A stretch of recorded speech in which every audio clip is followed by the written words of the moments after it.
Քանի որ հարցեր են հնչում, հարկ եմ համարում անդրադառնալ Կտրիչ Ներսիսյանի հեռացումից հետո հայաստանյա Ծառաքելական Սուրբ Եկեղեցու նորոգման այն ճանապարհային քարտեզին կետ,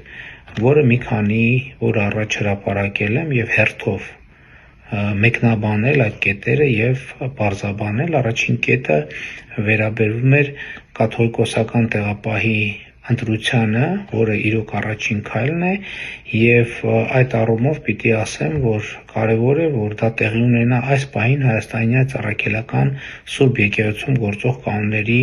համապատասխան, ինչքան գիտեմ, դա իրականացնում է եպիսկոպոսաց դասը եւ այս հարցում ես որևէ այլ առաջարկ եւ մոտեցում չունեմ եւ